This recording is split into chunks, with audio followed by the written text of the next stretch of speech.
French fry আমাদের সবারই খুব পছন্দের জিনিস সবসময় বাইরে না খাইয়া বাসায়ও বানান যায়। বাসায় বসে রেস্টুরেন্টের মতো কুরমুরে ক্রাঞ্চি ফ্রেঞ্চ ফ্রাই তৈরি করা খুবই সহজ। হাই, কি অবস্থা সবার? আমার আর অবস্থা, কয়দিন পরই ফ্রেঞ্চ ফ্রাই বানাইতে আমি দিশেহারা। অবশ্য বাসায় আমার মতো একটা রাঁধুনি থাকতে 2 দিন পরই ফ্রেঞ্চ ফ্রাই খাওয়ার আবদার করা অস্বাভাবিক কিছু না। ফ্রেঞ্চ ফ্রাই বানানোর এই রেসিপিটা দেখলে মনে হয় না তোমরা রেস্টুরেন্টে যাই টাকা নষ্ট করে ফ্রেঞ্চ ফ্রাই খাবা। বিশেষ করে বাচ্চাদের কিন্তু খুবই পছন্দের এই খাবারটা। সমস্যা কি, আলুর তো দাম কমই আছে, 6 কেজি 100 টাকা। বাসায় বানাইলে টাকাও বাঁচবে, মন মতো খাইতেও পারবে। ফ্রেঞ্চ ফ্রাই কিন্তু অনেক ভাবেই বানানো যায়, আমি মোটামুটি কয়েক ভাবেই বানাতে পারি। তবে আজকে যে এইভাবে বানাইতেছি, এইভাবে বানালে মনেই হবে না যে বাসায় বানানো ফ্রেঞ্চ ফ্রাই। এই যে আমার বানানো শেষ, এইবার চলো তোমাদের ডিটেইলসলি বলি রেসিপিটা। প্রথমেই যেটা করতে হবে সেইটা হলো আলু সেদ্ধ করে তার ভিতরে একদম অল্প করে ময়দা আর বেসন দিয়ে দিছি। এই মনে করো আসল কাজ শেষ, এর ফলে কিন্তু মোটেও ভাঙবে না। আলুটা যেহেতু ভর্তা করে ইনস্ট্যান্ট ভাজবে, এই কারণে এই দুইটা দিতেই হবে। আর যাদের হাতে সময় আছে তারা চাইলে রোদে শুকাইয়াও ভাজতে পারো। আলু সেদ্ধ করে রোদে 2-1 দিন শুকাইয়া কিন্তু অনেকদিন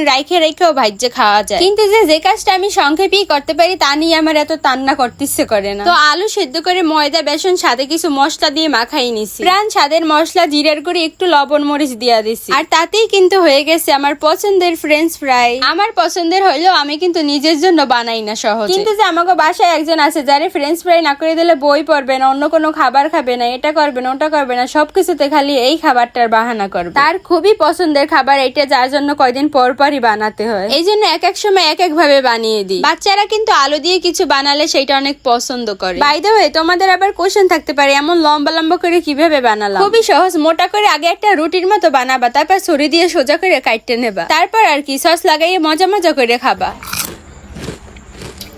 খুবই ক্রেঞ্চি, একেবারে কামড় দিলে মচমচ করে। দোকানে একটা খাবার পাওয়া যায় না কুরমুরে, এইভাবে বানাইলে একদম ওইটার মতো লাগে। তো বানানো শেষে একদম সাজাই গুছিয়ে নিয়ে যাইতেছি আমাদের স্যারের কাছে। এই হলো আমাদের বাসার ফ্রেঞ্চ ফ্রাই লাভার। সে পড়তে বসলে সামনে নাস্তা না দিলে পড়ে না, কিন্তু ফ্রেঞ্চ ফ্রাই দিলে ঈদের মতো খুশি হয়। দেখো খাওয়ার আগেই কি সুন্দর রিভিউ দেয়, আমি হাসতে শেষ।